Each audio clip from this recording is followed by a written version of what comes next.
Salut les petits chats! Aujourd'hui, on va faire un sac à pain. Première étape, pliez votre tissu en deux, la doublure, endroit contre endroit. Bien que pour la doublure, ça n'a pas une immense importance vu que c'est un tissu uni. Donc vous pouvez épingler tout le côté droit et le fond du sac, sauf que dans le fond, on va devoir laisser une ouverture pour pouvoir retourner le sac plus tard. Donc ce que vous pouvez faire, c'est soit mettre des petites épingles qui vont délimiter l'ouverture, ou alors vous pouvez tracer au bic des petites marques pour être sûr de ne pas oublier et de continuer votre couture et vous retrouver avec un sac à l'envers pour toujours. Ce serait dommage. C'est parti pour la couture. Pour ceux qui ne le savent pas, il faut toujours commencer par un aller-retour. Ça permet de bloquer votre fil et qu'il ne s'enlève pas quand votre couture est finie, ce qui serait quand même un petit peu dommage. Donc ici, on va coudre tout le long. Comme vous le voyez, moi je laisse les épingles pendant que je couds puisqu'elles ont été placées perpendiculaires à ma couture. Et donc ici, on va s'arrêter à la petite ligne de nouveau avec un aller-retour pour laisser l'ouverture. Et on recommence une couture de l'autre côté de l'ouverture. Hop, petit aller-retour. Et là, on coud jusqu'au bout. Et voilà, notre doublure est cousue. Maintenant que la doublure est cousue, on peut couper les coins. Ça permet d'éviter l'accumulation de tissu dans les coins et d'avoir une finition plus nette, plus jolie. Donc vous devez couper les 3 coins qui ont été cousus et pas le coin qui est plié parce que sinon il y aurait un trou dans le sac. C'est pas cool. Maintenant qu'on a cousu notre doublure, on va pouvoir coudre et épingler d'abord notre tissu tout mignon. Toujours endroit contre endroit. Et cette fois-ci, on va laisser une ouverture en haut à droite pour laisser passer tout à l'heure la petite cordelette pour refermer le sac à pain. Voilà, ici je le marque au bic, c'est quand même plus facile pour être sûr de ne pas l'oublier toujours.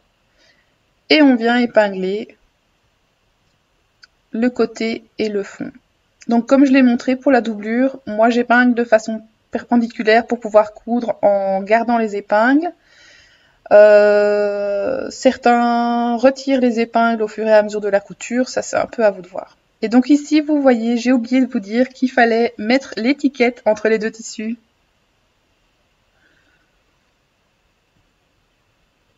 Et pour le fond, ici, il ne faut rien marquer puisqu'on n'a pas d'ouverture à laisser dans ce tissu-là. Et voilà. C'est parti pour la couture. N'oubliez pas de laisser l'ouverture là où vous avez mis les petits crans. Et c'est parti. Et encore et toujours des allers-retours pour bloquer votre fil, sinon tout va se découdre quand on aura fini.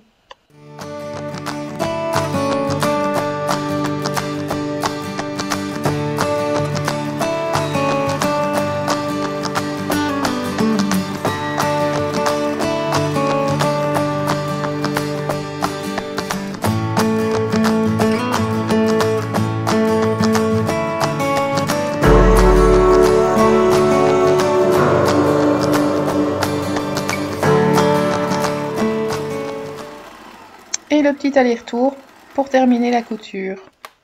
Nickel. Comme pour la doublure, on vient couper les 3 coins qui ont été cousus pour éviter l'accumulation de tissu quand on va tout retourner. Voilà.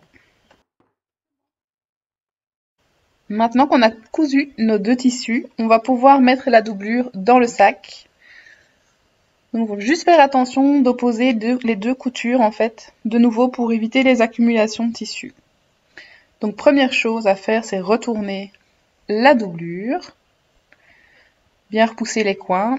Donc vous voyez, on a le trou dans le fond, c'est normal, pas de stress, on va le recoudre à un moment.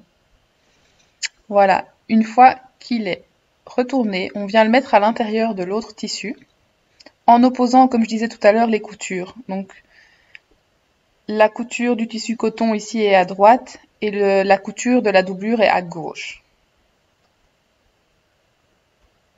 Voilà, vous alignez bien les deux. Nickel, on va pouvoir faire la petite couture sur le dessus du sac. Mais avant de coudre, on va mettre les petites épingles pour être sûr de ne pas être de travers. Et donc, vous devez épingler les 2 tissus à chaque fois ensemble. Pas les 4, sinon votre sac est fermé à jamais. Donc, chaque fois, la doublure et le coton bleu ici. Et vous épinglez tout autour du sac. Toujours avec les épingles perpendiculaires. Ça va être trop joli. Évitez de vous piquer les doigts, moi ça m'arrive souvent. Et voilà, on va pouvoir coudre maintenant.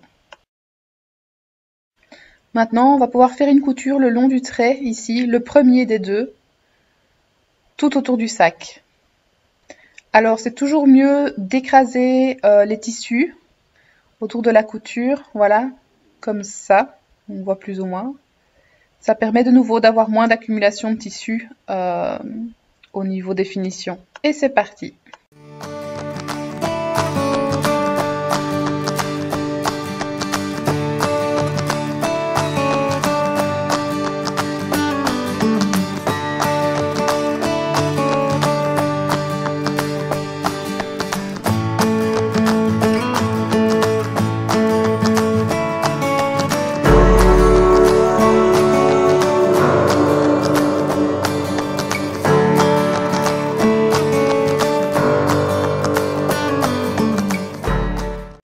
Un dernier petit aller-retour, et c'est bon, nos 2 tissus sont cousus ensemble. C'est bien beau tout ça, mais on préfère quand même avoir un sac à l'endroit.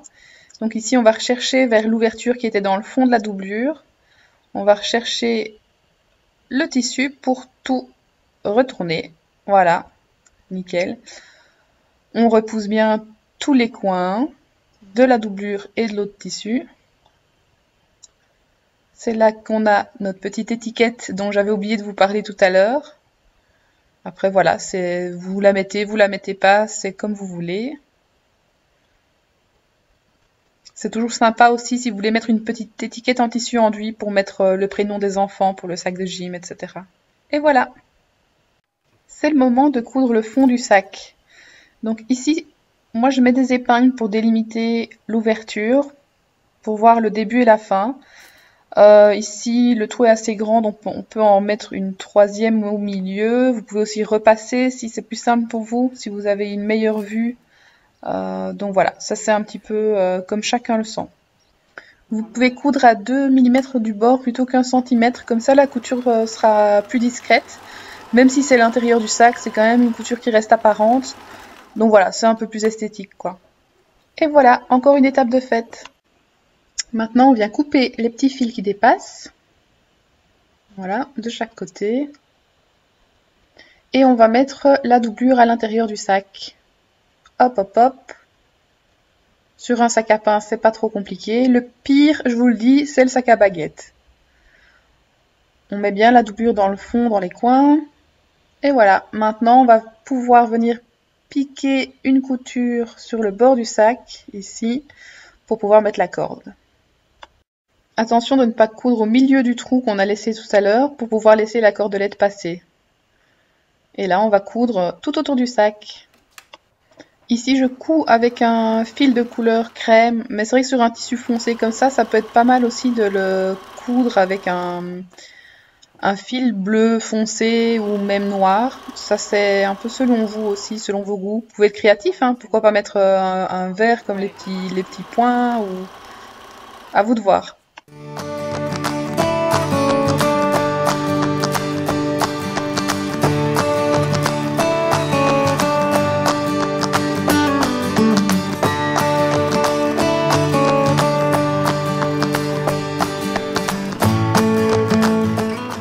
Et voilà, c'était la dernière couture du sac à pain.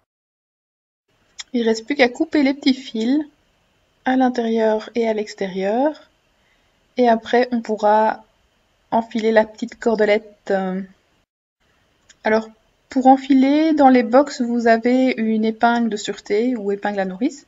Moi, j'utilise un enfileur. Les 2 fonctionnent aussi bien l'un que l'autre.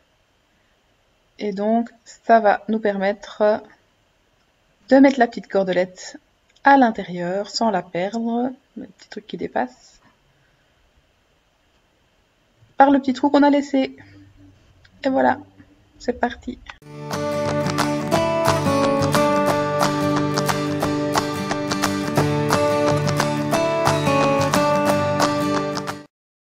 Il vous reste plus qu'à faire un petit nœud avec les 2 ficelles pour refermer le tout. Et votre sac à pain est fini. Vous pouvez vous la péter à la boulangerie avec votre sac fait maison. À bientôt pour un nouveau tuto.